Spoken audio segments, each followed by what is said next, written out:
Retraining is the process of learning a new skill or trade. Affected people. The need to retrain workers is often thought to apply to older members of the workforce, many of whom saw their occupations disappear and their skills lose value as technology, outsourcing and a weak economy combined to erode their ability to make a living. While older Americans do not face as high a rate of unemployment as the country's teenagers and young adults, when they do find themselves unemployed, they remain unemployed for more than twice as long as teenagers. While the stereotype for retraining needs is the older worker, youth in the United States and across the European community and Africa suffer from the same problem. The gap between the skills they possess and those that employers are actively seeking is significant and stagnating to their employment prospects. Currently in the United States, psychology, history and the performing arts make up 22% of college degrees earned. Demand for skilled employees, however, is in the areas of technology and engineering, currently at 5% of conferred degrees.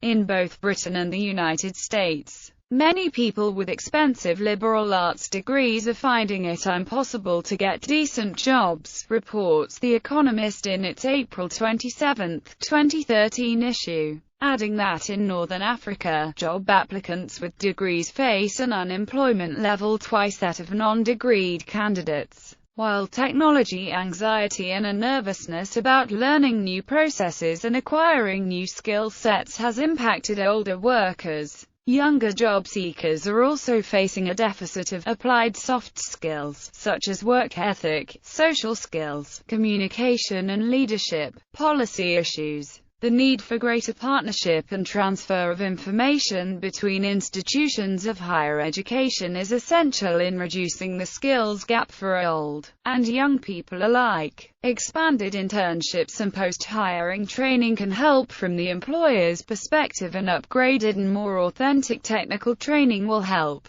close the gap on the side of educators. There is some controversy surrounding the use of retraining to offset economic changes caused by free trade and automation. For example, most studies show that displaced factory workers in the United States on the average have lower wages after retraining to other positions when a factory is closed due to offshoring. A similar issue surrounds movement from technical jobs to liaison jobs due to offshore outsourcing. Such changes may also favor certain personality types over others, due to the changing tasks and skills required. Other research estimates that one academic year of such retraining at a community college increases the long-term earnings by about 8% for older males and by about 10% for older females. Government policy may make a difference in employability and motivation for retraining and re-entry into the workforce for older workers. In economies with greater regulations surrounding the hiring, termination and wages, reductions in unemployment were difficult to achieve.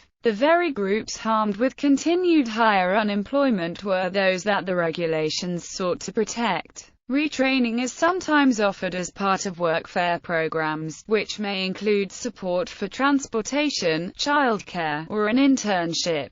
Health effects of unemployment. As difficult and controversial as it may seem, retraining older and younger workers alike to prepare them to be part of a changing workforce will have a lasting impact on workers across the globe. Unemployed workers are at significantly greater risk for poor physical health, greater stress, alcoholism, marital problems and even suicide. Among young workers, beginning their careers with extended bouts of joblessness results in lower overall earnings and more unemployment throughout their careers.